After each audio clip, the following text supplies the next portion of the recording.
Chúc anh em máy khỏe, người khỏe, làm việc vui vẻ và đạt năng suất cao. Thưa anh em, rất vui được gặp anh em vào buổi phát livestream vào 8 giờ 30 phút tối thứ năm hàng tuần. Và thưa anh em, chúng ta làm sao để có thể tránh được các cái lỗi của cái hệ thống thủy lực khi mà chúng ta dùng máy kéo, máy gặt và các cái loại máy nông nghiệp khác. Thì thưa anh em là lỗi thủy lực ấy nó chỉ xảy ra khi mà cái hệ thống thủy lực nó bị bẩn, nó bị có mạt nhiều. Bẩn có mạt nhiều là cái tác nhân cực kỳ quan trọng để gây ra các cái lỗi vô tình cũng như là cái lỗi lằng nhằng ở trong cái hệ thống thủy lực. Và để cái sửa cái lỗi đấy thì nó mất rất là nhiều thời gian để tháo lóc các cái bộ phận nắp rùa rồi hộp phân phối mọi thứ để làm sạch vệ sinh, và chúng ta cũng rất là khó đoán được những cái lỗi mà nó gây ra bởi cái hệ thống thủy lực bẩn. Và theo thống kê thì có đến 90% lỗi thủy lực là xuất phát từ cái hệ thống thủy lực nó bị bẩn, nó bị mạt. Thì chính vì thế nên là Mạnh đề nghị anh em khi mà chúng ta dùng máy thì chúng ta hết sức quan tâm đến lọc thủy lực, rồi đến các cái hệ thống phân phối của thủy lực, rồi hệ thống chấp hành của thủy lực, đó là hệ thống xi lanh, hệ thống van phân phối và lọc thủy lực cũng như là nhớt, để làm sao đó nó luôn luôn được sạch sẽ.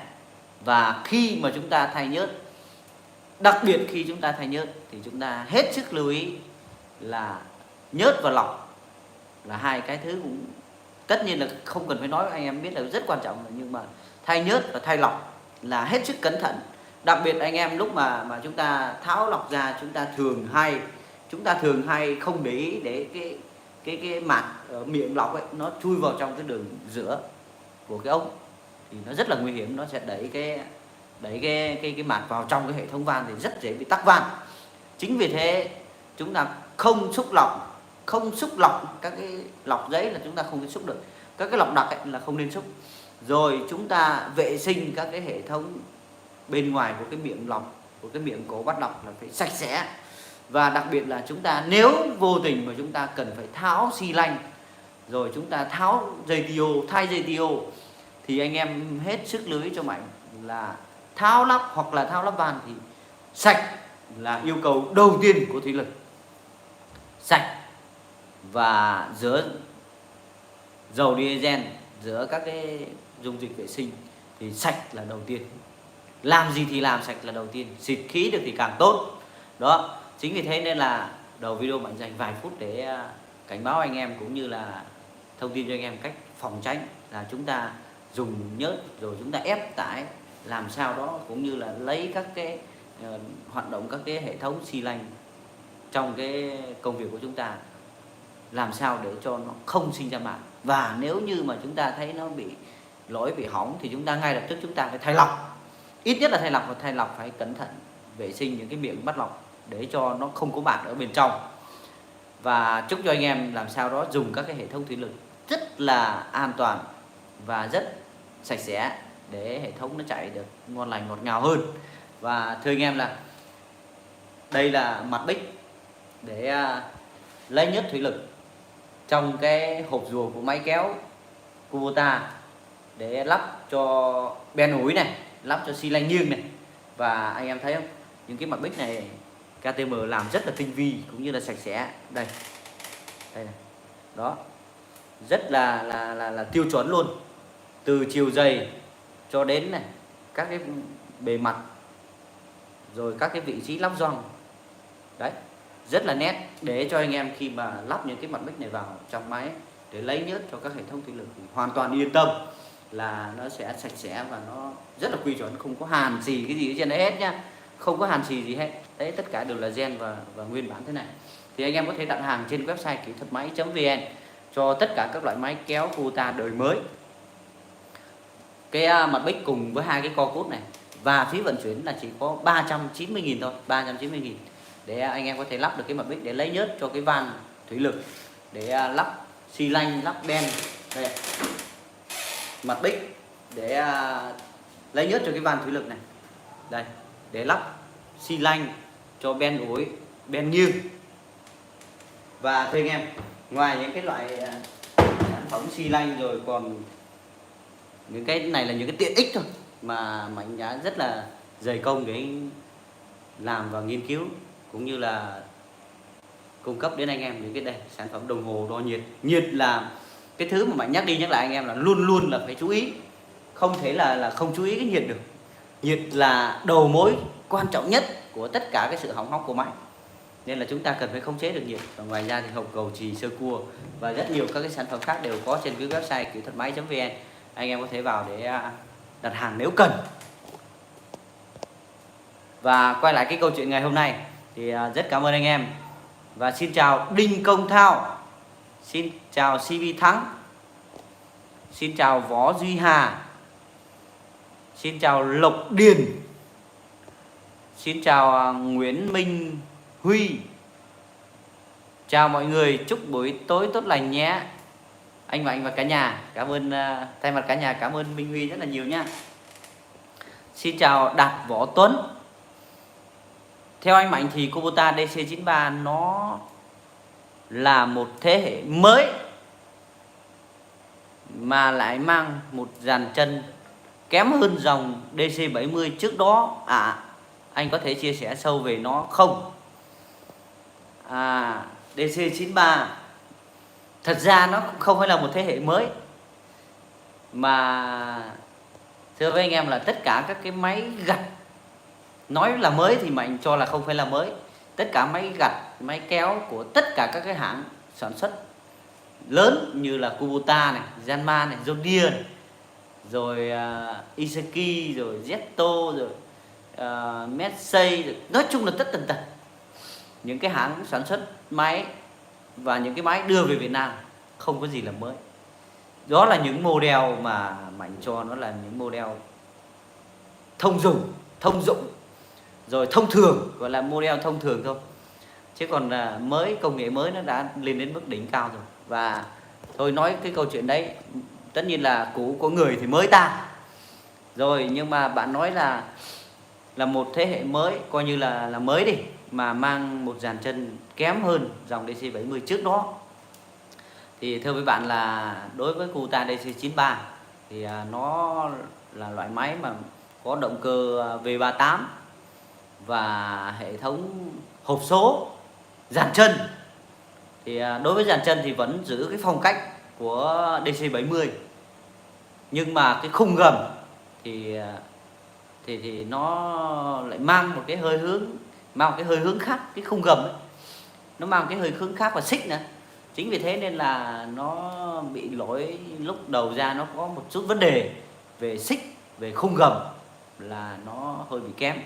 Ngoài ra thì các cái bánh lăn, bánh tì, mọi thứ nó nặng hơn, nó có cái kết cấu, nó có nghĩa là cái máy DC93 nó nặng hơn, nhưng mà cái hệ thống kết cấu bánh lăn, bánh tì thì nó gần như lại mang hơi hướng của DC70 đó. Chính vì thế nên là cái sự chịu lực của nó sẽ so với một cái bánh lăn như vậy nó sẽ lớn hơn, thì tất nhiên là cái dàn chân của nó sẽ không bền và thoát được bằng cái DC70, thì Mạnh cho là như thế. Ngoài ra thưa anh em là hộp số của DC93 là loại hộp số vấu ở ngoài, vấu hướng ở ngoài, cũng cắt hướng vấu hướng như bình thường. Thế nhưng mà nó là loại vấu hướng ngoài và điều khiển hoàn toàn bằng thủy lực. Đấy, điều khiển hoàn toàn bằng thủy lực thì cũng là tách hướng ngoài, nhưng mà cái vấu hướng của nó 5 vấu. Còn DC của 70 chỉ có 4 vấu thôi, còn của DC93 5 vấu. Và nó ở bên ngoài cái bọng hướng, anh em chỉ tháo cái bộ bát côn ra là anh em thấy được cái vấu hướng của DC93 nằm ngay đấy luôn.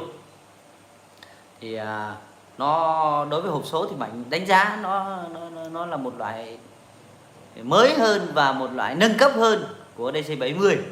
Đó là nó có bơm số, rồi nó thủy lực hoàn toàn, rồi tất nhiên nó vẫn cắt số theo cách là cắt xong rồi phanh, cắt xong phanh, cắt khớp nhả, nhưng mà nó có lọc của hộp số, nó có hệ thống làm mát nhớt hộp số, Đó thì nó sẽ cái hộp số của DC93 nó sẽ nhỉnh hơn, cái độ bền nó nhỉnh hơn.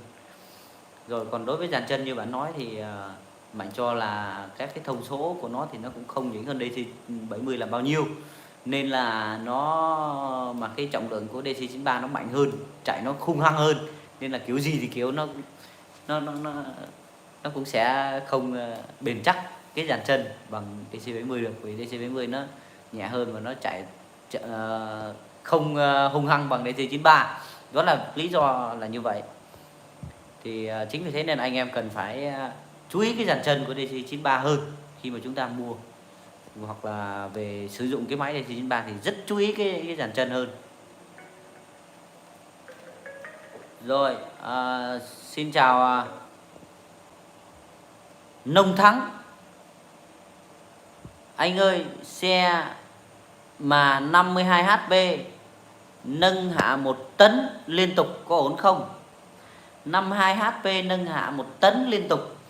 Nâng hạ 1 tấn liên tục thì thưa với bạn là nếu như mà nâng ở ngoài điểm nâng thì nó hơi khó. Nâng ở ngoài điểm nâng là sẽ hơi khó để có thể nâng được 1 tấn. Tức là ngoài điểm nâng là điểm gì? Đây là cái tay kiếm, đây là cái mắt trâu này. Thì ở cái mắt trâu này thường những xe 50 HP sẽ nâng cái trọng lượng nâng ở chỗ cái mắt trâu là 1,4 tấn. Trọng lượng nâng ở mắt trâu là 1,4 tấn đến 1,5 tấn nhá, ở cái chỗ mắt trâu này. Nhưng mà lùi qua đó nữa, lùi qua đó 24 cm ấy thì nó chỉ còn khoảng 1,1 tấn, 1,2 tấn thôi. Hoặc là có những xe nó chỉ còn khoảng 1 tấn. Thì cái việc mà nó nâng hạ liên tục 1 tấn, nếu như mà nó lùi xa quá thì nó sẽ làm cái xe nó vất vả và nó thường xuyên ở trong cái trạng thái là quá lực, quá tải. Đấy, còn nếu như mà bạn thiết kế cái việc nâng 1 tấn nó ở gần cái chỗ cái tay xách của cái kiếm ấy, gần cái chỗ tay xách của cái kiếm thì nó sẽ nâng vô tư, không vấn đề gì cả.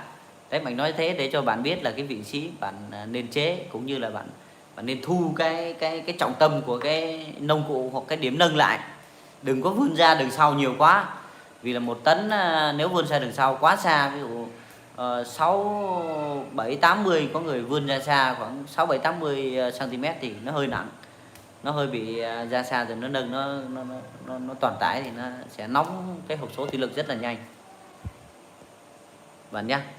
Còn nếu như mà bạn chỉ nâng đơn giản là bạn chế xi lanh thì tùy theo bạn chế đường kính xi lanh bao nhiêu, càng to thì nâng càng khỏe, nhưng mà nó lại lên càng chậm thôi. Xin chào Huân Đàm. Chỗ anh có sao 70 liền không? Em muốn mua 2 đôi mà anh không có sao 70 liền. Xin chào Hợp Phú Văn. Em ơi, máy vào tải ra khói xanh là sao vậy? Máy vào tải mà ra khói xanh là máy của anh nó bị xuống hơi ăn nhớt rồi. Bị xuống hơi ăn nhớt, tình trạng xuống hơi ăn nhớt rồi. Rồi, xin chào anh Lưu Quang. Cho em hỏi còi 4018 nằm ở vị trí nào? Anh em chỉ mở anh chỉ em cái mở để sửa. Cái gì? Chỉ em cái mở để sửa thì làm thế nào? Bạn dỡ cái nắp cabo lên là bạn thấy cái còi nó nằm ngay đằng trước luôn bạn nhá. Còn hay là cầu chì còi? Còn cầu chì còi cầu chì còi thì nó nằm cùng với cầu chì đèn pha, nằm với cầu chì đèn pha nhé. Và nó ở đâu đó vị trí số 3 bên tay phải ấy. Vị trí số 3 hàng ngang ấy. Xin chào CB Thắng. Chỗ anh có bán cái thanh ti lái không anh Mạnh? Máy em có nó cứ dỉ dầu trợ lực lái ra chỗ đó không à? CB Thắng ơi, máy của bạn là máy gì? Bạn nói cụ thể nhé. Thanh ti lái thì bạn nói cụ thể máy gì? Xin chào Nhật Hùng Vũ. Chào tất cả anh em trong hội. Chào anh Mạnh, chúc anh buổi tối vui vẻ. Cảm ơn Hùng Vũ rất là nhiều. Xin chào và máy em 3608 muốn làm luống ngô thì dùng phai mét mấy là vừa? Phai mét 6, trong lòng là vừa. trong lòng 1m6 nhé anh bạn nhé. Rồi xin chào Phan Văn Mạnh. Máy mà gặt bị mất lái nhưng vẫn nâng hạ được cần được, mà điện xuống van thủy lực vẫn có thì bị răng anh. Máy gì bạn Phạm Văn Mạnh ơi? Máy gì cụ thể cho mình cái nhá. Mất lái, điện xuống thủy lực, bạn nói cụ thể máy gì giúp mình. Xin chào Đinh Công Thao. Đinh Công Thao là bị rút lại rồi. Xin chào Huỳnh Vũ. Cho mình hỏi chảo cày cong nhiều cày đất đẹp hay cong ít cày đất đẹp, tư vấn với nhà. Bạn ơi, cong nhiều thì cày đất nó sẽ úp đẹp hơn và nó thái cái lát đẹp hơn, nhưng mà nó không xuống sâu bằng cong ít được bạn nhá. Rồi nhưng mà nó lại nhẹ hơn, nó nhẹ hơn cong ít. Xin chào Đinh Công Thao, cái này rất hữu ích và ok. Bác Ngoại cảm ơn Đinh Công Thao rất là nhiều. Xin chào Linh Cute. Xin chào Nông Thắng. Anh cho em hỏi thêm là chảo cày 6 chung mòn đi khoảng bao nhiêu thì mình thay chảo được anh, và máy 37 HP kéo 6 chung có nặng quá không? Bạn nói là 6 chung ở đây tức là đường kính chảo là 51 phân. Đường kính chảo 51 phân. Thì khi nào mà nó mòn về 47 phân thì chúng ta thay là vừa bạn nhé. Rồi máy 37 HP kéo 6 chảo chung có nặng quá không? Chả có gì là nặng cả, kéo bình thường. Chung tức là 51 nha, 51, đường kính 51. Rồi xin chào Đợi Dương. Xin chào Phan Hữu Hòa. Máy gặt DC70 lên chéo bờ ruộng, lên xong nứt vỏ số, nguyên nhân tại sao vậy anh? Lên chéo bờ ruộng mà lên xong nứt vỏ số thì trừ khi cái vỏ số, vì lúc bạn lên chéo ấy, cái thân, cái bụng của cái vỏ số ấy, nó thế này, cái bờ ruộng đây lên chéo nó chạm cái bụng vào cái bờ ruộng, nó quệt cái bụng với bờ ruộng, xong nó chống cả cái vỏ số lên, gọi là cái vỏ số nó chống xuống cái bờ luôn, chống xuống cái gai, cái gối của cái thành của cái bờ ruộng ấy. Nói thế cho nhanh là cái vỏ số lúc mà chéo nó bị chống xuống cái thành của cái bờ ruộng rồi nên nó mới nứt bạn nha. Chứ chéo với nghiêng là chuyện bình thường, bởi vì là cái khung nó đã cứng rồi. Còn nếu không thì cái khung quá kém nên nó mới thế. Cái khung của bạn đấy nó mọt rồi, nó đủ thứ, nó mềm quá rồi, nó bị mòn quá rồi thì nó mới vậy. Còn khung bình thường thì nó không thể nứt được nhanh như thế được. Đấy, còn trừ khi bạn lên chéo xong nó cái bụng của cái vỏ số ấy, đáy vỏ số nó chạm vào cái thành của cái bờ, nó mới vậy. Mình nghĩ là như thế. Rồi xin chào anh Tới Phạm. Anh ơi cho em hỏi máy kéo 494 nâng tay ben dàn sới lên kêu kít kít là nó bị cái gì? Anh em có kiểm tra lọc và nhớt rồi mà nó vẫn kêu. Nó kêu dứt cục phân phối con rùa ở dưới cục phân phối. Cái này là nó do cái việc mở cái cục phân phối nó chưa hoàn toàn, nó chưa hoàn toàn và chưa dứt khoát, nên là nó xả, đó là tiếng kêu xả, chứ không phải là do bơm hay là do nhớt đâu, mà là do cục phân phối. Tất cả là do cục phân phối. Cái này thì cần phải điều chỉnh lại cục phân phối, tháo cục phân phối điều chỉnh. Còn nếu như mà không thì bạn vẫn có thể dùng bình thường. Thì thoảng nó cứ kêu két két, nó kêu ép, cái đó là cái tiếng xả, thì nó cũng không đến mức phải kinh khủng đâu bạn nhé. Rồi có thời gian thì chúng ta tháo cục phân phối, nghiên cứu để chỉnh nó. Xin chào Hoa Hào. Máy DC70 đời 17 có cách nào chạy đỡ dầu không anh? Chả có. Nếu như mà muốn đỡ dầu ấy thì sẽ yếu tải. Đấy, không có cách nào đỡ dầu. Hoặc là nếu như muốn đỡ dầu thì chỉ có cách là chế lại cái hệ thống, ví dụ như đập đấy, buồng đập, sàng, khoan làm sao cho nó nhẹ, đặc biệt nặng nhất là buồng đập thì chế cái buồng đập thôi, chứ còn mình thấy anh em làm như thế thôi. Ví dụ chế cái buồng đập lại cho nó làm sao đập nhẹ nhất thì nó đỡ dầu thôi, chứ còn động cơ thì gần như không có cách gì đâu.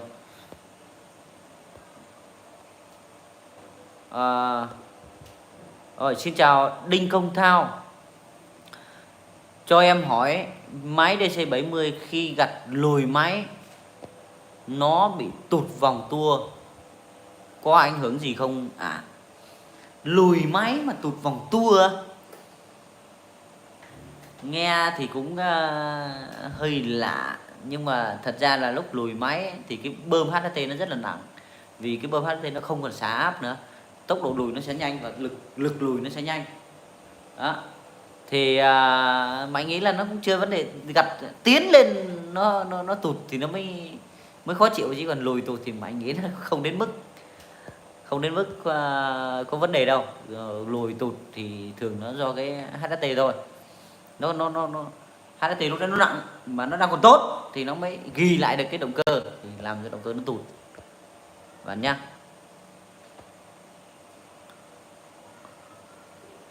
Rồi, xin chào Thắng Phạm. Thanh Hóa có lỗ không anh? Cảm ơn bạn đã quan tâm. Cũng nhân đây thì cũng gửi lời động viên cũng như là động viên tinh thần anh em khu vực miền Trung, Hà Tĩnh, Quảng Bình, Quảng Trị, Thừa Thiên Huế, Quảng Nam, Đà Nẵng là đang hứng chịu cái siêu bão Noru rất là mạnh. Chắc là lâu lắm mọi người mới bị một cơn bão mạnh như vậy, và lâu lắm mới phải đối phó với một cơn bão mạnh như vậy. Thì thưa anh em là bão ở miền Trung thì không bị ảnh hưởng, Thanh Hóa không bị ảnh hưởng, Thanh Hóa vẫn trời đẹp trong xanh. Nhưng mà sau bão cái thì bắt đầu là hoàn lưu, mưa mấy ngày nay mưa ngập từ lưa hết rồi. Mưa ngập từ lưa nên là cũng bị ảnh hưởng đôi chút thôi, nhưng mà không bằng anh em miền Trung được. Thì nhân đây nếu anh em nào đang xem livestream của Mạnh thì cho Mạnh gửi lời động viên tinh thần đến anh em vượt qua những cái khó khăn cũng như là cố gắng khắc phục. Và nhớ là sau bão thì công tác vệ sinh là rất là quan trọng. Thật sự công tác vệ sinh kể cả nơi ăn trốn ở cũng như là máy móc rất là quan trọng. Chúng ta phải cần làm ngay, tránh rỉ sét rồi hỏng hóc, ngấm nhớt nước từ lưa vào trong cái hệ thống. Thì Mạnh cũng đã làm một cái video rất là tâm huyết cách đây có ít hôm, có mấy phút thôi, thì anh em theo xem lại những cái video về 5 lưu ý khi mà xử lý vấn đề trước, trong và sau bão rồi của máy. Thì vệ sinh cả khu vực sinh hoạt làm sao cho nó tránh bệnh tật, cũng như là vệ sinh máy móc anh em nhé. Vì đầu tiên cứ phải sức khỏe cái đã, rồi có sức khỏe thì người có khỏe thì máy nó mới khỏe, và máy có khỏe thì tất nhiên người cũng khỏe. Rồi, xin chào Dân Y, xin chào Huân Đàm.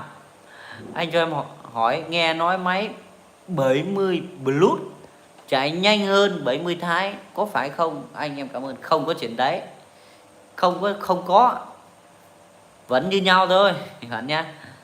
Rồi, xin chào Đá Gà Đăng Khoa Đồng Tháp. Anh Mạnh ơi, John Deere 5310 một cầu đi sới đạp thắng chết, nó kêu gồ gồ là bị gì anh? Đạp thắng chết nó kêu gồ gồ ấy, một là nhớt kém, hai là vi sai và bánh răng cầu. Vi sai trục quả dứa, gọi là trục vi sai quả dứa đấy, bánh răng chậu cũng như bánh răng cầu, bánh răng hành tinh ấy, bánh răng vệ tinh nó đang bị lỏng, thì nó đang nhắc bạn là tao bắt đầu đau lưng rồi, lỏng lóc rồi, lỏng các cái khớp khác rồi, canh lại đi là vừa. Chuẩn bị bảo dưỡng toàn phần, canh lại, đặc biệt là canh lại các cái độ dơ của bánh răng vành chậu quả dứa vì sai. Đó bạn nhá. Xin chào Lê Văn Nên TV, xin chào Vương Gia Tiểu, xin chào Huỳnh Vũ máy cày MT30 của mình. Pin hỏng bị hỏng một chiều lên cái gì pin hỏng một chiều lên, mình cút lại xài có bền không, vì sao lâu, vì xài lâu nó pin nóng quá. Pin là cái gì? Pin là cái gì là mình chưa hiểu đâu ạ. Anh Huỳnh Vũ anh vui lòng giải thích lại pin hỏng là cái gì. Pin hỏng một chiều lên, khó hiểu nhỉ. Và mỗi người có mỗi cái cách các cái từ vựng khác nhau, nên là vui lòng là nói cụ thể hơn giúp anh ấy nhé. Xin chào xin chào Hiến Hứa.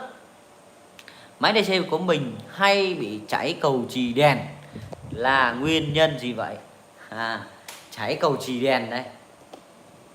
Thưa với bạn là cháy cầu chì đèn thì nguyên nhân là bạn phải làm thế này thì mới ra việc được này. Đây là máy DC70 này. Cầu chì đèn là cầu chì số 3, số 4, số 5 bên tay phải anh em. Đây, cầu chì nhưng mà bên phía này. Bên phía tài nhé. Bên phía tài số 3, số 4, số 5. Rồi, vậy thì cháy cầu chì đèn thường là cái rắc điện này, rắc điện to này. Đây rắc điện to này. Đây, rắc đây này. Nó bị chập mát, nó bị mo ve, nó bị lỏng những cái rắc này là nó sẽ sinh ra nóng dây và cháy cầu chì. Rồi, đó là thứ nhất. Thứ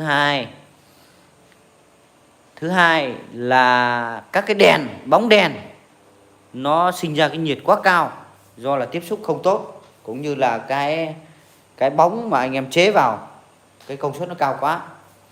Và cái cách để tìm cái cầu chì nó hay cháy hay không thì thưa với anh em là anh em bật hết đèn lên. Bật hết đèn lên, xong đó chúng ta rút dần các cái rắc điện, chia ra các cái rắc điện ra. Nếu như mà thấy cái rắc nào ở chân của cái rắc nào nó nóng nhất thì là do nó bị chập ở cái dây đấy, thì chúng ta sẽ tìm ra được cái dây đèn mà nó bị cháy. Đây, cái dây đèn mà nó ảnh hưởng. Đây là đường sau của cầu chì này. Đây đường sau cầu chì đây. Đây thưa anh em, đây nó hay cháy mấy cái dây đỏ này, to này. Đó là nó cháy từ lừa và nó nóng và nó đứt cầu chì. Là đấy là cái máy của anh em ấy đang bị trong cái tình trạng là cái dây điện cũng như là cái rắc điện nó đang lỏng, hoặc là nó có hiện tượng là chập mát. Nếu chúng ta cứ để lâu mãi thì chắc chắn là nó sẽ có vấn đề. Rồi cái bóng điện của anh em, thưa anh em, là bóng điện của máy gặt DC70 cũng như nhiều máy gặt khác là bóng đèn sợi đốt, nên là nó tiêu hao rất là nhiều điện. Chính vì thế cái dây lúc nào nó cũng nằm ở trong cái dây và cái cầu chì ấy, nó nằm ở trong tình trạng quá tải. Đặc biệt là dây điện, nó cái nguồn điện chính nó cung cấp cho quá nhiều tất cả cái bóng đèn, nên là đâm ra là nó sẽ cộng dồn công suất lại, nó nóng. Thế thì anh em mà muốn giữ được những anh em mà máy mà cũng đã từng đối cũ rồi, mà bắt đầu có hiện tượng là đứt cái cầu chì đèn nhiều như là của bạn Hiến Hứa, thì Mạnh đề nghị anh em nhanh chóng giải quyết, thay bằng các cái bóng đèn LED với cái công suất nhỏ hơn, dưới 25W. Mình nói nhá, dưới 25W, càng nhỏ càng tốt, nhưng mà có độ tất nhiên vẫn đảm bảo độ sáng, nhưng mà nhỏ, công suất nhỏ lại thì tự nhiên anh em thấy dùng cái hệ thống điện nó lại sướng hẳn lên. Tất nhiên là bây giờ những cái đèn đấy nó không đáng là nhiều tiền đâu, cũng là một số cơ số đấy, vài trăm nghìn đấy, nhưng mà so với cả một cái công sức chúng ta bỏ ra thì nó cũng không quá lớn, thì mình cho là như vậy. Thì đối với những anh em mà máy đã cũ và có hiện tượng nhé, Mạnh nói nhá, có hiện tượng đứt cầu chì liên tục của đèn thì nên xem xét đến việc thay bóng đèn bằng những cái bóng đèn led có cái công suất dưới 25W. Dưới 25W là đẹp nhất bạn nhé, để cho cái hệ thống điện nó giảm tải xuống, và dây điện của chúng ta dắt điện, dắt cái dắt cắm nó lâu ngày rồi nó mo ve nên nó sinh ra. Nhưng mà chúng ta mà lười tìm hoặc là tìm không ra thì là như vậy, chúng ta làm cái cách đấy. Rồi, xin chào Dân Y. Mạnh cho mình hỏi có đồng hồ lắp cho máy gặt DC70 không? Có anh Dân Y ơi. Đây, đồng hồ nhiệt lắp cho DC70 thì thưa anh em là Mạnh là cung cấp đồng hồ nhiệt cơ bản là cho máy gặt, mục tiêu là cho máy gặt, là giúp cho anh em máy gặt là có cái đồng hồ để nhìn thấy cái nhiệt nó như thế nào, là cho 70, cho 93, cho AW82, IH850 gọi là Kubota Yanmar là đều dùng được cái đồng hồ nhiệt này, và đều có video hướng dẫn anh em lắp.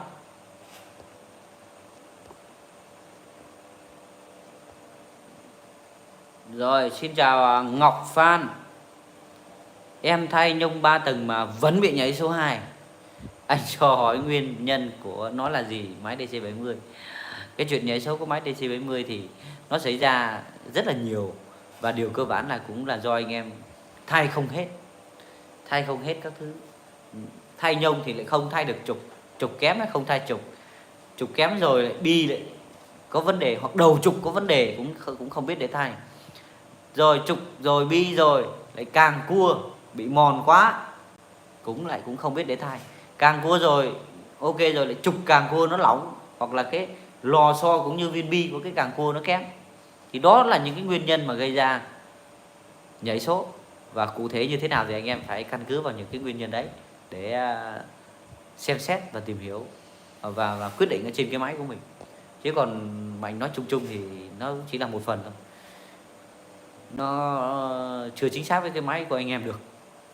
Mọi thứ về kỹ thuật đấy thì nó phải nhìn thấy, sờ nắn đo thấy thì mới biết được, thì mới có cho cái phương án chính xác được. Còn tự lại nó có một số cái như Mạnh đã nói. Xin chào Linh Cute. Lọc dầu thủy lực hãng bên anh có giá bao nhiêu? Linh Cute máy gì bất cứ lọc thủy lực của Kubota Yanmar thì bên mình đều có bạn nhé. Rồi của Kubota thì 450, rồi 490 là lại dài, 450 lại ngắn. Rồi cho Kubota hàng bãi dòng L thì có 230. Đó là lọc thủy lực hãng nhé. Rồi xin chào UFS Channel. Đang cài thì động cơ kêu tạch tạch thì bị sao vậy anh Mạnh? Đang cài động cơ kêu tạch tạch là căng đấy. Có khói không? Có bị gõ cạch cạch cạch cạch không? Có khói, có xịt khói, có chết máy không? Nếu như mà như thế thì nóng quá, bó máy hoặc là toàn máy. Nhưng mà nó cạch cạch không thì Mạnh cũng chưa thể, nếu nó vẫn chạy bình thường thì chưa thể đoán được đó là nguyên nhân gì. Thì nếu như mà hy vọng là cạch cạch nhưng mà nó không việc gì, nó không việc gì tức là nó vẫn nổ bình thường, và nó vẫn nó cạch cạch xong nó hết thôi. Đấy thì bạn theo dõi cái đó nha. Cụ thể xem nó có sau khi cạch cạch xong rồi nó có nổ lại bình thường hay không. Nổ lại bình thường là hú vía. Rồi xin chào Đạt Võ Tuấn. Cho bài cái gì? Anh Mạnh cho bài độ cho anh em xài 70 qua mặt 93 đi anh. Bài độ 70 qua mặt 93 thì nó cũng có một vài kiểu, ví dụ như bơm, đặc biệt là tăng bơm. Thứ hai là làm mát hộp số. Tăng bơm và làm mát hộp số, cũng như là mở thêm nhiên liệu ở động cơ, tăng bánh đà động cơ, mở thêm nhiên liệu thì hiệu quả nó sẽ cao. nhưng mà cụ thể thì nó hơi dài nên mà nó hơi lằng nhằng, nên là nhiều khi là mình hung hăng quá thì cũng không được đâu, máy nó cũng sẽ xuống cấp nhanh hơn. Xin chào Nam Bùi. Hello KTM, cho mình hỏi chút, L128 lên cày chảo thì nên cày mấy chảo thì cày ngon? L128 6 chảo loại chung là được, 6 chảo loại chung là bơm ok, là cày ngon và hiệu quả. Xin chào Văn Lê. Máy cày Nhật bãi con nào chạy nhanh nhất và ga được bao nhiêu km/h? Cái này thì khó trả lời nhỉ, mỗi con nó có mỗi cái thông số khác nhau. Nhưng mà thường thì máy cày bãi mình thấy về Việt Nam thì cái tốc độ di chuyển nó thấp, nó khoảng 15 đến 20 km/h là nhiều rồi. Thì có cái thì có thể đến 25 km/h khoảng đấy. Khoảng đấy bạn nhá.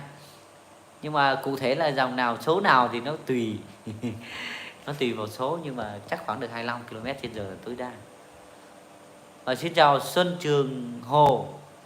Mình nói thêm cái câu của Văn Lê một chút, không nhiều anh em lại dành cho những máy từ 50 HP trở xuống, còn 50 HP trở lên thì thường là nó phải tầm gần 30 km/h cho đến 40 km/h là tối đa, nếu như từ 50 HP trở lên.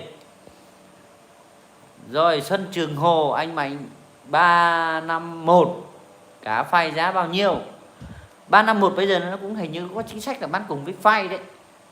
Thì phay đâu còn 18-20 triệu gì đấy, 18-20 triệu gì đấy, thì cộng với 375, ui dồi, hình như là chưa đến 400 triệu là có một bộ 351 rồi, hoặc là 400 triệu, hoặc là 400 triệu là có một bộ 351 cả phay rồi đấy. Còn đấy, xin chào Tuấn Trần. Máy em kiểm tra lại đồng hồ nhiệt rất ok nhé, cảm ơn anh nhiều. Cảm ơn anh Tuấn Trần rất là nhiều. Nhớ Tuấn Trần rồi. Tuấn Trần giới thiệu mọi người anh Tuấn Trần, mà anh gọi là anh Tuấn Trần béo. Có hai cái máy Kubota độ chế, gọi là bốc cái động cơ DC95 hay 105 lên, DC95 chắc DC95, xong rồi đặt lên cái dàn khung xích của máy Kubota ở máy gặt, xong đó đi sới, nhưng mà nhiệt độ lúc nào cũng lên tốt 120. Rồi thế xong là cái đường trước, cái ga lăng đường trước thì làm xương nó kín quá, nó như cái mặt nạ ấy. Làm chéo này như cái mặt nạ kín quá đó, thế là gió nó vào ít nên là cái hiệu quả làm mát nó không được cao. Rồi lắp cái đồng hồ nhiệt của Mạnh và đo nhiệt, thì sau khi điều chỉnh mọi thứ, siết lại ốc ác các thứ và mở cái bật ga lăng ra cho nó gió nó thông thì chạy ok, chắc là 90 độ là tối đa. Nên là bây giờ anh đang rất là phấn khởi, vì cái máy trước đó cứ trăm mấy kinh khiếp, bây giờ thấy nó mát rồi chạy còn hung hăng hơn. Để chúc anh Tuấn Trần làm việc hiệu quả, máy khỏe người khỏe, và cảm ơn anh đã tin tưởng những cái sản phẩm đồng hồ nhiệt cũng như là những cái tư vấn của Mạnh dành cho máy của anh. Cho dù là anh em này cũng tất cả anh em cũng chưa gặp nhau mấy, nhưng mà cũng đã tin tưởng về những cái tư vấn để giải quyết các cái vấn đề của máy. Thì rất là cảm ơn những cái tin tưởng của anh em. Xin chào Nhật Hùng Vũ. Máy em 3608 nâng hạ phay được bao nhiêu kg vậy? Em cảm ơn. Máy 3608 thì cái trọng lượng nâng của phay, cái phiên của phay ấy, nó được 800 đến 900 kg, 8 đến 9 tạ bạn nhá, khoảng đó, khoảng 8 đến 9 tạ. Rồi xin chào miền Tây Hoa Cảnh. Đố anh biết em là ai, cho em hỏi dự định anh làm gì để anh em im thỏa mãn về Ben.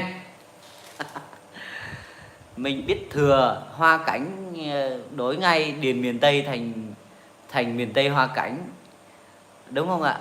Đây là Điền miền Tây. Vì là hôm trước bạn nói là có dự định là chuyển sang làm hoa, còn máy móc là sẽ quản trị để anh em lái. Và cũng có nói chuyện với bạn về các cái được mất, cũng như là các cái tính năng hay dở của các cái dòng máy, mà bạn Điền cũng rất là hiểu nhiều về dòng máy.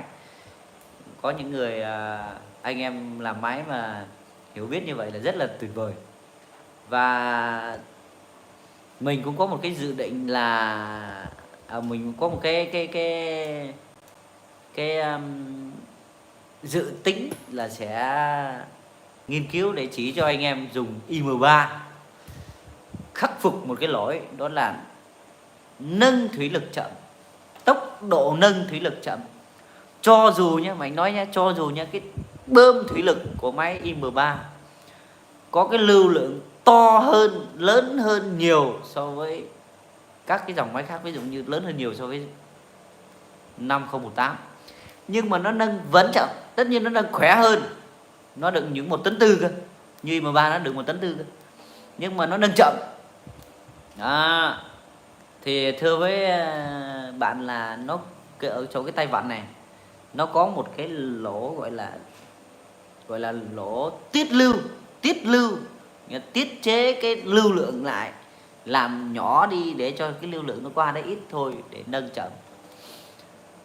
Thế thì các đồng chí kỹ sư sản xuất ra cái máy IM3 thì vô tình là để cái lỗ đấy nhỏ, và mong muốn cái tốc độ nâng nó cũng vừa phải, tốc độ thôi nha, chứ còn trọng lượng là đã 1,4 tấn rồi. Mình đánh giá cái trọng lượng nâng của IM3 nó rất là lớn, 1,4 tấn, nhưng mà cái tốc độ nâng nó hơi chậm do cái lỗ tiết lưu của cái van đấy, chỉnh tốc độ nâng hạ nó nhỏ quá. Thì mình đang ủ mưu để ủ mưu tính kế để làm sao đó anh em chỉ một tí, mất một tí công là sẽ làm cho cái đó chạy nâng nhanh lên, và nó lại không ảnh hưởng đến tình trạng nguyên bản của máy, để đỡ ảnh hưởng đến bảo hành. Thì hy vọng là tới đây sẽ có một video nói về cái đấy. Thì hy vọng là hoa lá miền Tây hoa lá miền Tây hoặc miền Tây hoa cảnh là liên tục là thông tin cũng như là chia sẻ các cái kinh nghiệm chạy máy. Bạn ấy có kinh nghiệm chạy máy phê lắm, đừng có bỏ nghề nhá, đừng có bỏ nghề mà hãy cải tiến nâng cấp nó lên. Rồi, xin chào Thi Hà Trịnh. Anh cho em hỏi thay siêu trục cái gì? Trục láp của cần nâng thủy lực như thế nào? Thay siêu trục của cái cần nâng thủy lực thì nó cũng hơi không khó, thì nói là không khó nhưng mà hơi lằng nhằng. Đó là bạn phải dỡ các hộp rùa ra, xong đó bạn tháo bên trong, tháo hai cái sừng trâu ra, rồi xong rồi tháo cái vào bên trong. Nhớ lúc tháo bên trong cái đùi gà bên trong ra thì đánh dấu, nhớ cho mạnh nha, đánh dấu các cái can lưa lại với nhau, rút ra đánh dấu cái lấy cái vạch đường trên cái can lưa của cái tháo ra, cũng như là của cái trục lắp của cái đùi gà, cũng như là trục lắp, để lúc lắp lại nó không bị lệch, đỡ phải mất công lắp đi lắp lại canh chỉnh nhá. Rồi, xin chào anh cái gì?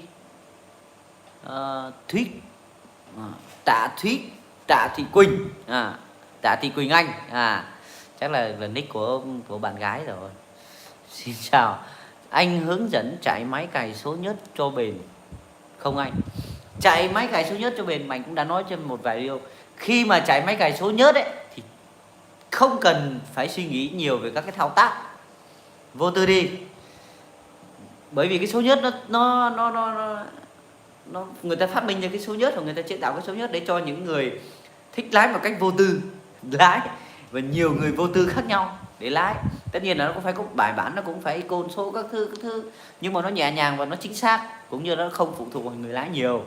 Nhưng mà cái bảo quản thì nó lại bảo dưỡng thì nó lại phải cẩn thận và chi tiết tỉ mỉ hơn. Đó là phải điều chỉnh được các cái dây cáp cũng như là các cái khớp số, đóng số làm sao cho nó liên tục ở cái độ trạng thái là vững chuẩn và ít không dần, không có độ dơ, để chuẩn, để van vỏ nó chuẩn. Thứ hai là nhớt và lọc là không bao giờ được tiếc. Nhớt và lọc không bao giờ được tiếc, và thay lọc thay nhớt phải hết sức cẩn thận.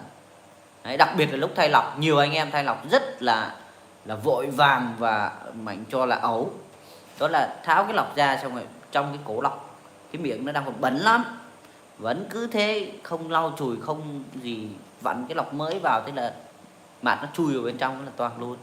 Rồi nhiều anh em lại còn tháo ra xúc cái lọc. Thưa anh em là cái lọc ấy không xúc được đâu. Đây Mạnh lấy một cái lọc cho anh em xem nhá.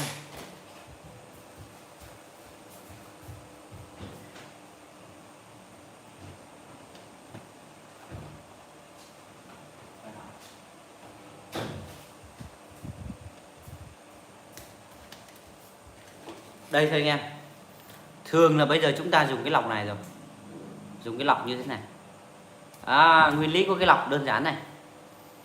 Nhớt nó sẽ đi từ các cái lỗ ngoài này, các cái lỗ ngoài này đi vào trong cái phần bên trong của vỏ lọc đây thôi, bên trong cái vỏ lọc này, đi từ bên ngoài. Sau khi cái thẩm thấu qua cái lưới thì nó sẽ ra từ cái lõi đi ra van, đi từ cái lõi đi ra van và các bộ phận chấp hành. Rồi anh em, thưa anh em là trong này thì là màng giấy rất là xịn, cũng như là nó khép kín. Anh em thường là nhiều khi anh em tiếc tháo ra, xúc xong đổ phát, thế là bắt đầu là từ cái này xúc thì chỉ có bên ngoài nó chảy ra thôi, nó tót vào trong đây, trong lõi nha.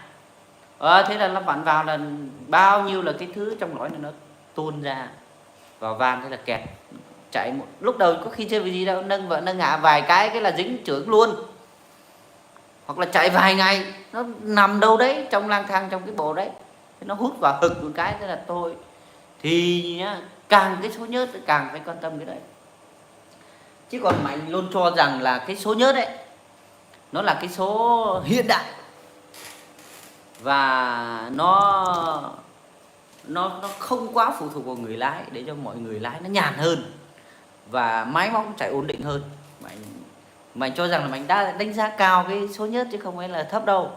Nhưng mà cái công bảo dưỡng cũng như là cái việc bảo dưỡng nó phải cẩn thận và chi tiết tiểu tiết hơn. Và đó là cái đánh giá về số nhớt của Mạnh là như vậy, cái cách dùng số nhớt đấy.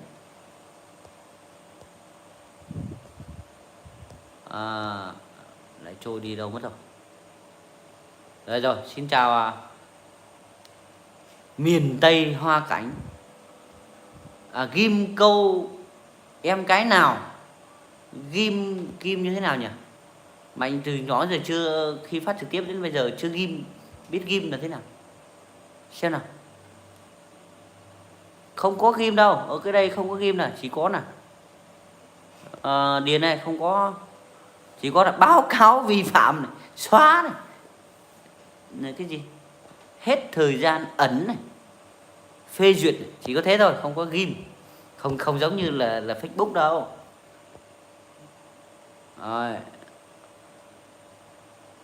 Rồi xin chào.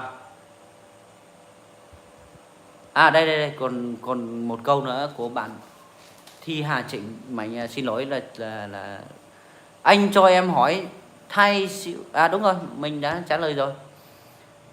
Xin chào Linh Cute. Và lọc dầu thủy lực thì bao nhiêu giờ phải thay vậy anh Mạnh? Thường là 400 giờ là phải thay lọc dầu, lọc thủy lực, lọc nhớt thủy lực nhé. Thôi đừng có nói là dầu mà nói là nhớt đi. 400 giờ là thay nhớt thủy lực. Thường, xin lỗi, 400 giờ là thay lọc nhớt thủy lực. Thường là như vậy đấy. 400-500 giờ. Xin chào anh Tuấn Trần. Rồi xin chào miền Tây Hoa Cảnh. Nhà anh còn nguyên hả? Nhà lầu mà than nè. Thôi ở đây không có kể. Nhà nhà lầu mà than là thế nào? Ý là than mưa gió bão bùng ấy hả? Mưa gió thì ai mà chả vất vả. Nhà mình thì, là nhà cấp 4,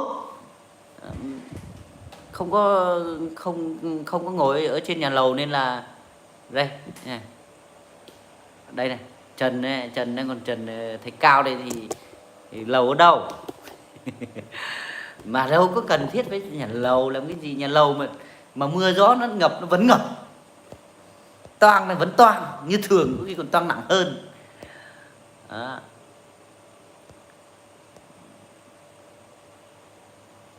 Rồi, xin chào Vương Gia Tiểu. Anh ơi, máy DC 70 của em giờ đẩy tay trang tiến lùi về N rồi mà vẫn không dừng được hẳn, và ra số rất dai là bị sao anh? Cái này thì cũng không khó đâu, rất là đơn giản. Bạn chỉ cần chỉnh lại cái thanh gen ở dưới cái cần đẩy tiến lùi. Dưới cần đẩy tiến lùi nó có một cái thanh gen. Đó, bạn nới ra, bạn chỉnh lại cho đến khi nào mà cái máy nó dừng lại, bơm nó không kêu nữa thì thôi. Nhớ là lúc chỉnh thì đóng số vào. Đấy, đóng số vào nha. Đóng số vào để cho nó bắt đầu cái bơm nó tác dụng với cái số xong chỉnh.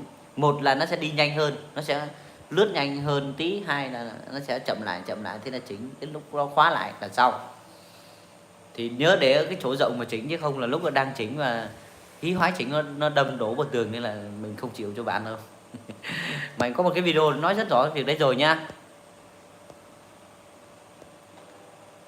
Rồi, xin chào miền Tây Hoa Cảnh. Vào sau lâu quá, cho em chào anh em miền Trung hỏi thăm cái. Ở miền Tây Hoa Cảnh, anh em miền Trung nào mà muốn mua hoa, đặt hoa thì liên hệ với bạn miền Tây Hoa Cảnh. Bởi vì bạn ấy có một cái trang trại hoa rất là lớn và chuyên chở bằng máy cày cũng như là máy trục, máy DC70 chế thành máy cày luôn, máy xới luôn. Bạn đi xới, có 2 máy cày 5018 và một máy xới DC70 và một khu vực trồng hoa để làm hoa. Đây là một nghệ nhân hoa nên là rất tỉ mỉ về máy cày, nên anh em nào mà có quan tâm gì thì có thắc mắc gì thì cũng có thể là hỏi bạn ấy, thì bạn ấy tư vấn cho được, vì bạn ấy cũng rất có kinh nghiệm trong cái câu chuyện lái máy cày. Và bạn ấy gửi lời hỏi thăm tất cả anh em miền Trung, cũng như là giới thiệu về sản phẩm hoa sắp tới. Thì lần sau nhớ là cho anh em biết là bạn sẽ trồng những hoa gì nhé. Rồi, xin chào Kiều Hồ Văn. Anh Mạnh, máy DC70 mà. Chết rồi, câu hỏi của Kiều Hồ Văn là mình không còn nhớ nữa rồi.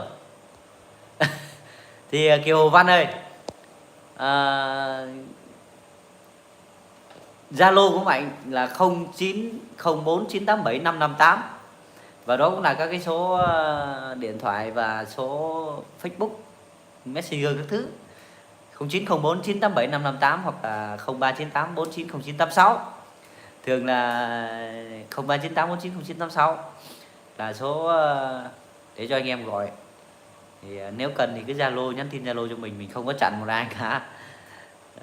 Và hỏi lại cái câu hỏi nhá, hoặc là bạn có thể bình luận sau khi mà tắt video đi, bởi vì là mình nghĩ là bây giờ cũng không kịp để đọc câu hỏi của bạn về sau nữa rồi, mà mình cũng xin lỗi là không nhớ lúc nãy là cái gì nữa rồi. Mình nhớ là đúng có Kiều Hồ Văn và mình hỏi là máy gì. Rồi, xin chào Khang Nguyễn, anh cho em hỏi máy 4508 số nó bị hú, có bận gì không? Thật ra là mấy cái máy 4508, 5018, 4018 mà nó không hú mới lạ. Không hú thì nó lại hơi buồn. Bởi vì thưa anh em là thiết kế của cái hộp số ấy, đó là bánh răng thẳng. để ra vào bánh răng, cả bánh răng luôn, bánh răng cả bánh răng, ra lại vào, ra lại vào, thì nó sẽ có một cái độ rơi nhất định, thì nên nó mới hú. Anh em cũng đừng có lăn tăn cái chuyện đấy quá. Rồi, và nhớ những cái đó là đóng số là phải cựa số cho chuẩn, lắc số cho chuẩn thì mới nên vào. Dừng lại thì nó sẽ bền lâu bạn nha. Dừng lại, đừng có tay nhanh thân chân. Rồi, hôm nay có rất nhiều người bình luận nên là Mạnh xin phép trả lời nhanh hơn chút. Xin chào Kiều Hồ Văn, máy DC70 gặt bình thường có hao nhớt không anh? Vì máy em có bị hao ít. Kể cả là máy mới, động cơ mới đều hao nhớt. Vì nó là khe hở cơ khí của hệ thống cơ khí. Một cái chi tiết cơ khí bao giờ lắp ráp với nhau nó cũng có cái khe hở nhất định. Rồi bạc xi măng nó vòng thế này, nó phải có khe hở thì nó sẽ bị hao nhớt, đương nhiên là hao nhớt. Còn nếu Mạnh nói với anh em, nếu những anh em nào mà gặt một vụ 200 giờ hoặc là một lần thay nhớt 200 giờ mà hao khoảng 1 lít, kể cả là 1,5 lít, Mạnh nói nhé, kể cả là 1,5 lít thì Mạnh cho đó là ít và chưa cần thiết phải làm lại hơi, nếu như không bị thối giòn. Là như vậy. Kể cả là cả 2 lít, nếu như nhớ, nhưng mà nhớ phải châm thêm, chứ đừng có không phải chờ nó nào hết 2 lít thì mới châm, là không nên. Kể cả là 2 lít thì Mạnh cũng cho là nếu còn khỏe, máy còn khỏe, còn chạy ok thì không vấn đề gì. Trời cứ thế trời, đỡ tốn tiền nha.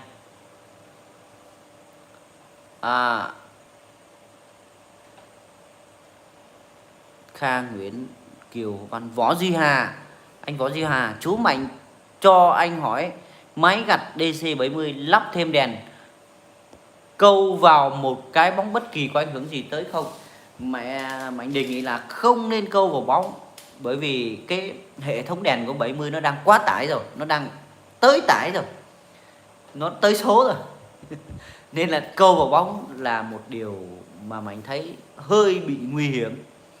Nếu như anh lắp thêm đèn, anh lắp thêm đèn led chỉ có 10 mấy watt thì được. Đấy, thì được. Nhưng mà nếu như anh lắp ngoài thì Mạnh đề nghị anh là lắp trực tiếp vào cọc bình ắc quy và nối qua một cái công tắc. Đó là an toàn nhất cho hệ thống. Không lúc là nó mo ve rắc điện này, dây điện này, bối dây nó mo ve nó om thì thôi rồi tìm khổ. Và khi mà lắp lại nó cũng không truyền điện tốt bằng lúc ban đầu nữa, bởi vì nó bẩn, nó dỉ, nó xỉ, nó thối rồi anh nha. Rồi, hello New Tech, hello sir from cái gì đây? Đây là đây là ảnh của đây là cờ của nước nào ấy, mày không biết.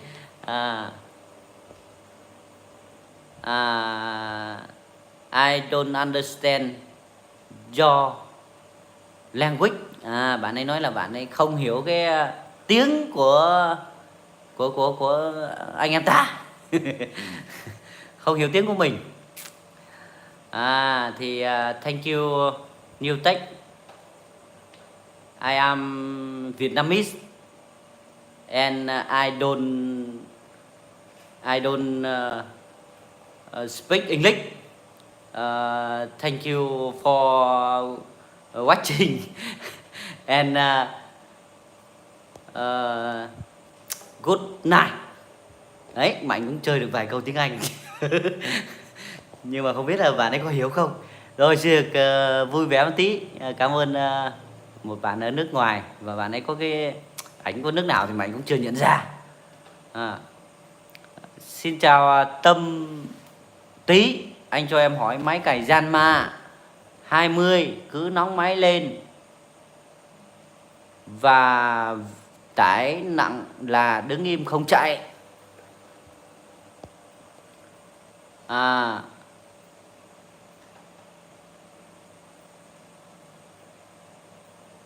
Tải nặng là đứng im không chạy. Máy Janma 20 thì đây là máy của nhớt, số nhớt rồi.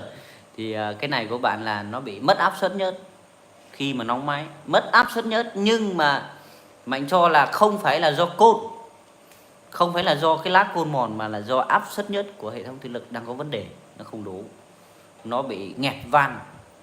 Suy ra là lúc nóng máy lên cái van nó nghẹt, nó không đóng không khí, nó xả áp suất nhớt, nên áp suất không đủ nên nó ép cái côn vào nữa. Thì cái này bạn phải thật sự là làm thì phải vệ sinh lại van, rồi cũng phải điều chỉnh, cũng phải đo áp cho cẩn thận tử tế thì mới có thể biết được chính xác nó đang nằm ở đâu bạn nhé. Xin chào Huỳnh Vũ. Cục ben điện nâng hạ nông cụ, câu hỏi khi nãy nó đó rồi rồi, câu hỏi này của Huỳnh Vũ thì mình nhớ là cái cục đấy, bạn đi quấn lại thì có can gì không, quấn lại có gì không. Thì thưa với bạn là để mà quấn lại chuẩn thì Mạnh thấy là có người quấn được nhưng mà hơi hiếm. Và cái điều quan trọng của việc quấn lại cái cục van điện đó, đó là đường kính của cái dây đồng. Đường kính của cái dây đồng, số vòng và đường kính của cái dây đồng. Số vòng mà quấn trên cái đấy, người ta lúc người ta gỡ ra người ta sẽ đo được cái số vòng. Người ta gỡ ra thế này nó sẽ quay ngược cái số vòng, người ta sẽ biết. Phải chính xác số vòng và đặc biệt là cái đường kính của dây đồng. Và thường ấy, dây tây nó khác dây ta, tiêu chuẩn tây nó khác tiêu chuẩn ta, nên là mọi người sẽ rất khó tìm được cái đường kính dây đồng phù hợp với giống như cái nguyên bản. Nên là thường là nó sẽ hút quá mạnh và quá nóng rồi nó lại nhanh cháy, hai là hút quá yếu. Thì quấn về xong phải kiểm tra xem cái đó nó hút ok rồi thì tốt, nhưng mà nó có nóng hay không. Nếu nóng quá thì không đạt bạn nhé. Rồi nên là quấn là phải nhắc cái chỗ quấn ấy là phải đúng cái đường kính dây đồng, đúng cái số dây thì 100% là sẽ được. Còn Mạnh chưa nói đến cái vật liệu đồng đó nó xịn hay là nó có tạp chất hay nó xịn hay gọi là nó ngon giống như người ta hay không thì Mạnh chưa nói, nhưng mà ít nhất hai cái thông số này phải chuẩn. Rồi nhiều câu hỏi lắm hôm nay, rất nhiều anh em hỏi. Rồi xin chào anh Nhiệm Lê Doãn Nhiệm. Anh Mạnh, tôi có máy 6040 tay gặt ở đuôi chuột, không có quay, dàn xới nặng khi máy không động. Có ảnh cái gì dàn xới nặng có ảnh hưởng máy khi hoạt động không? Anh Mạnh nhờ anh tư vấn cho. Tay gặt ở đuôi chuột, không có quay, dàn xới nặng khi máy không động. Cái câu này của anh thật ra là Mạnh chưa hiểu ý của anh. Mạnh đọc lại nha, để anh em nào có hiểu thì có thể là bình luận giúp Mạnh này. Máy 6040 tay gặt ở đuôi chuột, không có quay, dàn xới nặng, không có quay dàn xới khi máy không động, có ảnh hưởng máy khi hoạt động không? Anh ơi, anh Lê Doãn Nhiệm ơi, anh có thể liên hệ Zalo hoặc là số điện thoại của Mạnh vào ngày mai 0398490986 và anh có thể nói rõ hơn cho Mạnh biết thì Mạnh sẽ hiểu được thì tư vấn cho anh. Hiện tại là Mạnh chưa hiểu cái câu bình luận của anh, câu hỏi của anh, nên là rất mong anh thông cảm. Và nếu anh em nào biết thì có thể bình luận để cho anh Nhiệm được biết nhé. Xin chào Jenny, xin chào Kiên Lê gửi lời chào anh em. Xin chào Hứa Hiến. Cảm ơn Mạnh, mình cũng nhận được đồng hồ của bạn rồi nhé. Cảm ơn anh Hứa Hiến đã tin tưởng và sử dụng các cái tiện ích của KTM, cũng như là tin tưởng vào các tư vấn của Mạnh. Xin chào Kiên Lê. Anh Mạnh ơi, em đang chạy DC70 bị hao nhớt, lý do bị sao anh hướng dẫn em với. Hao nhớt ấy thì có 3 vị trí hao. Một là phớt hai đầu trục cơ, hai là phớt gít, ba phớt gít, hai là phớt gít, ba là hệ thống piston xếp măng, gọi là hệ thống hơi đấy, piston xếp măng và nòng xi lanh. Còn một cái thứ bốn nữa là turbo. Vậy thì bốn cái đó bạn phải biết là nó ở đâu. Thế thì nếu như mà hao do piston xếp măng ấy, thì thường là mọi thứ sẽ khô. Rồi chỉ có mỗi cái ống thở là không được khô lắm thôi. Rồi ống thở nó thở ra có hiện tượng có khói. Rồi hai là nếu như phớt gít thì nó sẽ nó sẽ ướt ở cổ xả. Đấy, hoặc là ướt ở cái cán sụp bắp.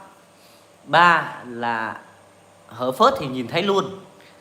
Bốn là ở turbo thì mở cái cổ hút của turbo ra, cái cổ mà đẩy khí sạch ấy vào trong máy là kiểu gì nó cũng ấm. Đó là bốn cái đó thì bạn phải kiểm tra kỹ thì mới biết được. Nhớ nhá. Xin chào Lê Văn Tên TV, và Mạnh xin phép là chỉ trả lời câu hỏi cuối cùng thôi của An Nguyễn trong cái buổi hôm nay là máy 3408 của anh nâng thủy lực cứ giật rất mạnh, chú tư vấn cách khắc phục cho anh với, anh cảm ơn. Nếu như mà nó giật mà nó vậy lại đứng im tại một chỗ, hoặc anh nâng lên nó cứ giật tứng này, xong nó anh không nâng thì nó không giật nữa và nó đứng im, thì hoàn toàn là do cái cách nâng của anh nó chưa dứt khoát thôi. Vì cái máy đấy cứ ga lên là nâng nó giật tứng cái, vì nó khỏe mà, bơm nó còn khỏe thì nó mới giật được. Nhưng mà nếu như nâng lên mà nó cứ giật thế này, nó cứ nảy từng cả ngày này, thì đó là hiện tượng là một là tắc van, hai nữa là hỏng piston gioăng ở trong xi lanh. Thì anh khóa cái van dưới ghế ngồi lại. Nếu khóa cái van dưới ghế ngồi lại nó không giật nữa, nó không tụt xuống nhảy lên nữa, thì piston của anh bình thường và nó chỉ bị ở van chia trong hộp rùa. Anh tháo hộp rùa ra, vệ sinh van và điều chỉnh lại. Anh có một cái video nói về cái đấy rồi, anh có thể xem cái video đấy trên YouTube được anh nhé. Và hy vọng là cái máy của anh nó sẽ là giật do anh nâng lên nó không dứt khoát thôi. Còn anh nâng lên mà nó đứng im thì đó là do thao tác thôi anh ạ. Anh làm sao cho nuột là được. Rồi, và đó là câu hỏi mà Mạnh sẽ dừng lại đọc các câu hỏi ở đây. Thì Mạnh xin phép được đọc những anh em mà chào những anh em mà đã gửi cái câu hỏi rồi nhé. Và nếu anh em nào rất cần thì có thể sau khi Mạnh tắt video này đi thì có thể đăng lại, bình luận lại, hoặc là nhắn tin trên Facebook, Zalo, YouTube, TikTok. Rồi Mạnh có một kênh TikTok đây, Mạnh KTM, không biết là nhiều anh em đã biết chưa. Thì anh em cũng có thể là vào đấy để xem các cái TikTok của Mạnh, cũng chỉ về máy này, đây tất cả là về máy hết. Đó. Đây là có cái hình này. Rồi anh em mà gặp Mạnh ở trên đấy thì nhớ follow. Rồi và Mạnh xin chào anh Bảo Sáng, xin chào Văn Hiếu,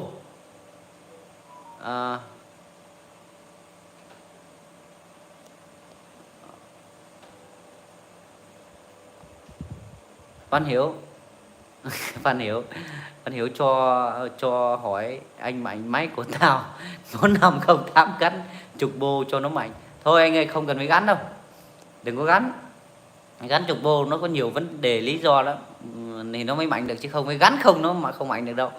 Rồi, xin chào Kiến Lê, xin chào Hà Phú, xin chào Văn Quế Nguyễn, xin chào Quang Duy, xin chào Dân Y, xin chào Quỳnh Thông, anh Đinh, Thư Vũ, Phượng Lê Văn, Cương Hoàng, xin chào Ngọc Thiện 123, xin chào Trà Phan, xin chào anh Hân Nguyễn, Trà Phan, Phúc Phạm, Tiến Vũ, Bé Tâm và Phan Ngọc Thiện. Máy 70 hư ổ khóa thì chỉ thay ổ khóa thôi. Còn nếu như mà anh muốn bật ổ khóa một cách trực tiếp thì anh nối hai dây đỏ lại với nhau, đó là bật ổ khóa. Đó, còn dây đen là dây đề thì chỉ cần gãi nhẹ vào dây đó là nó đề thôi. Rồi, xin chào Báo Sáng. Báo Sáng ơi, Mạnh xin phép là để cho mọi người có sự công bằng về trong các cái buổi cũng như các cái câu hỏi, thì Mạnh rồi Mạnh sẽ trả lời câu hỏi của Báo Sáng, bởi vì ngay cái câu hỏi của anh An Nguyễn. Đèn báo máy DC70 của em lúc bật chìa khóa báo nhớt với nước nó bị chớp là do đâu? Báo nhớt với nước nó chớp là thưa với bạn, đó là do cái kích điện của cái bảng táp lô thôi. Đấy, chứ còn nếu như lúc chạy rồi bạn thử rút cái đèn báo nhiệt, rút cái rắc điện của cái báo nhiệt ra, rút cái rắc điện ở cái chân của cái cảm biến nhiệt ấy mà nó sáng bình thường là được. Đấy, cũng như là cái đèn báo nhớt, bạn rút cái rắc điện ra, bạn cắm vào mát, cắm vào thân của cái báo nhớt mà nó sáng bình thường là được. Còn nó chớp thì do cái bảng táp lô, có vậy thôi bạn nhé. Chứ bật lên thì nó không nói lên được điều gì ngoài cái bảng táp lô cả. Bảng táp lô nó cứ tự kích điện cho cái đó nó sáng, tự kích điện và tự xử lý. Sau khi bật rồi thì nó mới trả cái thông tin lại, lấy cái nguồn từ cái hệ thống cảm biến nhiệt và cảm biến nhớt. Rồi, chúc anh em một buổi tối vui vẻ, và đặc biệt là chúc anh em miền Trung vừa qua cơn bão số 4 nhanh trở lại với công việc bình thường, và nhớ vệ sinh nơi ăn trốn ở cũng như là máy móc sớm nhất có thể để tránh hỏng hóc, rỉ sét, và cũng như tránh các cái điều không tốt cho sức khỏe của anh em. Và một lần nữa chúc anh em sử dụng máy, lái máy luôn luôn xuôi soát, ổn định, an toàn, và đặc biệt là máy khỏe, người khỏe, làm việc vui vẻ và đạt năng suất cao. Mình xin phép được dừng video tại đây. Rồi, Mạnh lại khoan một tí, Mạnh nhận được câu của anh Doãn Nhiệm rồi. M60SU số phay phụ gần đuôi chuột, tua dàn sới không có khi máy không chạy. Tua dàn sới không có khi máy không chạy. Quay dàn sới nặng có ảnh hưởng đến hộp số không? Không ảnh hưởng đến hộp số anh ạ. Không ảnh hưởng đến hộp số nhé. Tua dàn sới không có khi máy không chạy. Quay dàn sới nặng có ảnh hưởng đến hộp số không ạ. Hai cái đó là cái số phía sau là riêng. Và là cái máy của anh là máy 6040SU là đời cải tiến, đời mới, 2 số sới đúng không ạ? Thì anh có thể chuyển số khi mà tắt cái PTO đi, thì số đang chạy thì anh vẫn có thể chuyển được, nhưng mà PTO là phải tắt. Rồi sới nặng hay sới nhẹ thì nó cũng không có ảnh hưởng đến hộp số đâu, vì nó không gắn liền với hộp số. Nó ở khu vực hộp số, nhưng mà cái chuyển động của nó là từ động cơ đến, từ cái hệ thống động cơ và trục PTO đến luôn anh nhé. Trục từ động cơ đến, cũng như là từ cái bộ côn của hộp số đến, nên là Mạnh nghĩ là nó không có ảnh hưởng. Rồi, cảm ơn anh rất là nhiều, và Mạnh xin phép được dừng video tại đây. Xin chào và hẹn gặp lại anh em vào các buổi phát trực tiếp vào 8 giờ tối thứ Năm hàng tuần. Và thưa anh em, tuần tới Mạnh sẽ phát trực tiếp trên kể cả Facebook, kể cả YouTube, kể cả TikTok, để cho nhiều anh em được tiếp cận cũng như được xem những cái vấn đề, câu hỏi và các vấn đề của máy móc hơn. Và hy vọng anh em sẽ đón xem cũng như là quan tâm, và nếu được thì cho Mạnh một like để tăng cái tinh thần và tương tác lên. Cảm ơn anh em rất là nhiều. Xin chào và hẹn gặp lại.